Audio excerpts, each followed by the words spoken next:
Hello दोस्तों, कैसे हैं आप सब। आज मैं लेके आऊँ आपके लिए एक अनदर वीडियो। दोस्तों आज जो है मैं आपको बताने वाला हूँ कि कैसे जो है आप अपने सिविल रिपोर्ट से इंक्वायरी रिमूव कर सकते हैं। एक ऐसा लोन अकाउंट नंबर रिमूव कर सकते हैं जो आपने आज तक कभी कोई लिया ही नहीं है लोन, और फिर भी वो आपके सिविल रिपोर्ट पे दिखा रहा है, जिसके नेगेटिव इम्पैक्ट की वजह से आपको लोन नहीं मिल पा रहा है।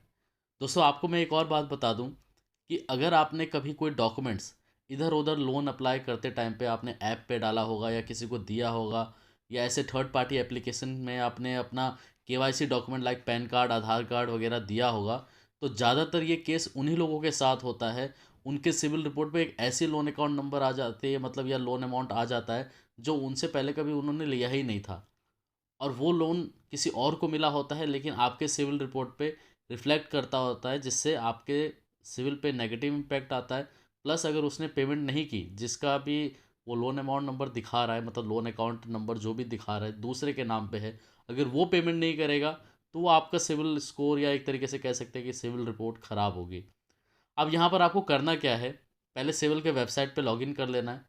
अब लॉगिन कर लेने के लिए क्या है दोस्तों, यहाँ पर फ्री भी कर सकते हैं, साल में एक बार आप फ्री कर सकते हैं। अगर आप पेड लेते हैं तो मैं आपको ये कहूँगा कि 6 महीने का पेड आप ले लीजिए। आप ज़रूरी नहीं कि डिस्प्यूट रेस करने के लिए ही आप 6 महीने का लेंगे, लेकिन कभी भी आपको ज़रूरत पड़ेगी या कभी भी आपको लगता है कि मेरे सिविल रिपोर्ट पे कोई नेगेटिव इम्पैक्ट ना आए, लाइक क्या होता है, जैसे मैंने ये मेंबरशिप ले रखी है, 1 साल की है। अगर कभी भी मेरे सिविल रिपोर्ट में कोई चेंजेस आते हैं तो मेरे पे उसी टाइम पे मैसेज और मेल दोनों आ जाता है कि आपके मतलब रिपोर्ट में कुछ ऐसे चेंजेस आए हैं। अगर मेरा सिविल स्कोर कम होता है तो वो भी बता देता है कि आपके सिविल स्कोर में चेंजेस आ गए। अगर कोई नया लोन अकाउंट नंबर ऐड होता है तो उसका भी मेल आ जाता है। अगर मैंने किसी को पैन कार्ड दिया, अगर वो मेरा सिविल चेक कर रहा है तो उसका भी एक नोटिफिकेशन आ जाता है कि आपका जो है एक एंट्री या एक लोन अकाउंट ऐड हो गया है। मतलब एक तरीके से सारी चीज़ें मेरे को पता रहती है कि मेरे कहीं सिविल रिपोर्ट में कोई दिक्कत तो नहीं है। वो सारी डिटेल्स मेरे पर आ जाती है। अब इंक्वायरी कैसे रिमूव करना है, जैसे ही आपने लॉगिन कर लिया, लॉगिन करने के बाद आपको जाना है क्रेडिट रिपोर्ट पे। क्रेडिट रिपोर्ट पे कैसे जाएंगे, आप जब भी लॉगिन करेंगे तो यहाँ पर आपको टिक करना है अपने राइट हैंड साइड पे और क्रेडिट रिपोर्ट पे जाना है। क्रेडिट रिपोर्ट पे जाने के बाद आपको सीधे स्क्रॉल डाउन कर देना है, रेस एंड डिस्प्यूट पे जाना है। रेस एंड डिस्प्यूट पे जैसे आप टिक करेंगे तो आपके पास जो है इस तरीके का एक पेज ओपन हो जाएगा डिस्प्यूट सेंटर का। थोड़ा सा स्क्रॉल डाउन करेंगे, डिस्प्यूट एंड आइटम पे जाएंगे, इसको टिक करेंगे तो आपके पास अभी तक आपने जहाँ जहाँ लोन लिए होंगे, जहाँ जहाँ से आपके सिविल रिपोर्ट पे इंक्वायरी दिखा रहा है, वो सारी डिटेल्स आ जाएंगी। जैसे अब यहाँ पर इंक्वायरी इन्फॉर्मेशन पे जाते हैं। अब यहाँ पर देख सकते हैं कि रिसेंटली मैंने एक कार ली थी, तो ये लोन अकाउंट नंबर तो सही दिखा रहा है कि 7,59,000 रुपीज़ का आपने इंक्वायरी डाली हुई है। तो ये इंक्वायरी सही है, 2 बार इंक्वायरी आ गई है, कोई प्रॉब्लम नहीं है। अब मेरे को लग रहा है कि ये भी इंक्वायरी नहीं है मेरी। अब जैसे यहाँ पर मैं करता हूँ, जैसे ये आप बॉक्स देख रहे हैं यहाँ पर, तो यहाँ पर इस बॉक्स पे आपको टिक करना है, जो जो इंक्वायरी आपको लग रही है नहीं की हुई है टिक कर देना है। यस आपको कर देना है। यस कर देने के बाद आपको क्या करना है, जैसे आप यस कर देंगे तो स्क्रॉल डाउन करके सबमिट एंड डिस्प्यूट आपको टिक कर देना है। जैसे ही आपने सबमिट एंड डिस्प्यूट टिक किया तो आपके पास एक मेल आ जाएगा, और आपको 45 डेज़ का टाइम लगेगा इसको अपडेट होने में। आपके पास एक नोटिफिकेशन आती रहेगी हर बार, अगर आपने मेंबरशिप ले रखी है तो, चाहे वो 6 महीने की हो चाहे 1 साल की हो। अगर आपने मेंबरशिप ले रखी है तो आपके पास मेल आता रहेगा कि क्या स्टेटस उसका चल रहा है। उसके बाद अगर आपको लगता है कि ये लोन अकाउंट नंबर मैंने नहीं लिया, जैसे मान के चलिए कि बजाज का एक लोन दिखा रहा है जो एक कंज्यूमर लोन है, जिसकी वैल्यू है 23,500, लग रहा है कि आपने कभी लिया ही नहीं है, तो आपको क्या करना है, स्क्रॉल डाउन थोड़ा करेंगे, यहाँ पर देखिए लिख के आ रहा है account does not belong to me, ये अकाउंट मेरा नहीं है, तो आपको इसको टिक करना है। फिर वही ऑप्शन आ जाएगा यस नो का, आपको यहाँ पर यस करना है। मैं यस इसलिए नहीं कर रहा हूँ दोस्तों क्योंकि ये जेन्युइन है। अगर मैं यहाँ पर डिस्प्यूट रेस कर देता हूँ और फिलहाल मैं अगर लोन लेने जाऊँगा तो बैंक को भी डाउट लगेगा कि डिस्प्यूट किस रीज़न से इन्होंने डाला हुआ है।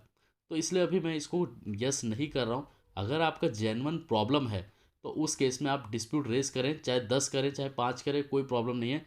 जैसे आप यस पे टिक कर देंगे, जैसे मान के चलिए आपने इस पर टिक किया, यस पे जैसे ही टिक करेंगे थोड़ा सा स्क्रॉल डाउन करके यहाँ पर डिस्प्यूट आइटम पे आपको टिक कर देना है। टिक कर देने के बाद दोस्तों क्या होगा कि आपकी जितनी भी इंक्वायरीज या जितने भी आपने ये बताए हैं कि आपके सारे प्रॉब्लम्स हैं, तो वो सारे प्रॉब्लम्स का 45 डेज़ का टाइम लगेगा सॉर्ट आउट होने में। अब यहाँ पर देखिए क्या होता है कि ओपन एंड क्लोज, अब जैसे अभी आपको एक चीज़ बता देता हूँ। अब जैसे आपने डिस्प्यूट रेज कर दिया, ठीक है, डिस्प्यूट रेज कर देने के बाद आपको क्या पता चलेगा कि स्टेटस क्या है। कभी कभी क्या होता है कि मेल भी नहीं आती है, तो आपको ऐसे ही ओपन करना है, ठीक है। उसके बाद राइट पे टिक करना है, क्रेडिट रिपोर्ट पे जाना है। क्रेडिट रिपोर्ट पे जैसे ही आप जाएंगे आपको स्क्रॉल डाउन करना है, रेज एंड डिस्प्यूट पे आप जाएंगे। रेज एंड डिस्प्यूट पे जैसे ही जाएंगे आपके पास डिस्प्यूट एंड आइटम जो आपको अभी थोड़ी देर पहले मैं दिखा रहा था, यहाँ पर आ गया डिस्प्यूट एंड आइटम। थोड़ा सा नीचे करेंगे तो ओपन एंड क्लोज डिस्प्यूट आ रहा है, इस पे आपको टिक कर देना है। थोड़ा सा स्क्रॉल डाउन करेंगे तो क्लोज डिस्प्यूट और ओपन डिस्प्यूट। अभी यहाँ पर नो रिकॉर्ड इसलिए दिखा रहा है दोस्तों, क्योंकि अभी तक मैंने फ़िलहाल के लिए कोई अभी रिसेंटली कोई डिस्प्यूट रेज नहीं किया, लेकिन पहले के मैं आपको ये दिखाना चाहूँगा। अब यहाँ पर एक लोन था मेरा जो ओपन हुआ था 13 मार्च 2021 को, क्लोज दिखा रहा है, और डेट ऑफ क्लोज 13 मार्च 2021। क्या हुआ था, ये लोन अकाउंट जो था ये मेरा दिखा रहा था कि आपका लोन, मैं मतलब मैंने पूरा पेमेंट तो कर दिया था, मैंने पूरा पेमेंट कर दिया था, लेकिन अकाउंट क्लोज ही नहीं हुआ था, जिसके वजह से काफ़ी प्रॉब्लम आ रही थी। जब मेरा क्लोज हुआ ही नहीं था, तो मैं सोच रहा था कि इसको कैसे क्लोज़ करा जाए, क्योंकि 45 डेज़ के बाद ऑटोमेटिकली जो है सिविल में क्लोज़ हो जाता है, लेकिन ये क्लोज़ नहीं हो रहा था। तो मैंने डिस्प्यूट रेज़ किया और ये क्लोज़ हो गया, मेरे को कुछ भी नहीं करना पड़ा। बाकी जो डिटेल आप यहाँ पर नीचे देख पा रहे हैं, यहाँ पर ये सारे डिस्प्यूट मैंने अपने क्रेडिट कार्ड को लेके डाले थे। ये क्रेडिट कार्ड वो क्रेडिट कार्ड थे, जैसे ये वाला जो आप क्लोज़ देख रहे हैं 5/8/2019 का, मैंने अपना एक क्रेडिट कार्ड लिया था जो मैंने क्लोज़ करवा दिया था, लेकिन वो फिर भी मेरे सिविल रिपोर्ट पे एक्टिव दिखा रहा था।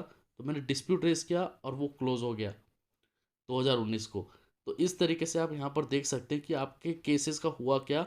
और आपको कोई भी प्रॉब्लम हो तो आप लेफ्ट हैंड साइड पे देख पा रहे हैं कि अगर आपको सिविल से बात करनी है तो आप बात भी कर सकते हैं कॉल करके, और 45 डेज़ के बाद ऑटोमेटिकली जो है आपके सिविल रिपोर्ट से ये रिमूव हो जाएगा। इससे रिलेटिव अगर आपको कोई प्रॉब्लम है तो आप वीडियो के नीचे कमेंट कर सकते हैं, मैं 110% आपको रिप्लाई दूंगा। ठीक है दोस्तों, धन्यवाद।